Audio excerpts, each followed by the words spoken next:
સુરત આશ્રમରେ ગુરु પૂર્ણિમા પર્ବ 21 જુલાઈ 2024 પૂજ્ય બાપુજીଙ୍କର ସମସ୍ତ ଗୁରୁ ଭକ୍ତଙ୍କୁ ସପ୍ରେମ ସ୍ନେହର ସହିତ ଅବଗତ କରାଯାଉଛି ଯେ ପ୍ରତିବର୍ଷ ଭଳି ଏହି ଗୁରୁ ପୂର୍ଣ୍ଣିମାରେ ମଧ୍ୟ ଅମୃତ ବେଳା ବ୍ରହ୍ମ ମୁହୂର୍ତ୍ତରେ ପୂଜ୍ୟ ଗୁରୁଦେବଙ୍କର ପାଦୁକାଜିର ସକାଳ 4ଟାରେ ପୂଜା ଏବଂ ପୂଜ୍ୟ ସଦ୍ଗୁରୁଦେବଙ୍କର ପଦ୍ମପାଦର ମାନସିକ ପୂଜନ ମଧ୍ୟ କରାଯିବ।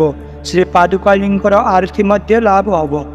परम पूज्य बापूजींकर पवित्र करकमाल द्वारा शक्तिपात होइथिबा समस्त इच्छा पूर्णकारी श्री बड़बासांकर परिक्रमा करने एक सु अवसर मध्य मिलिबो।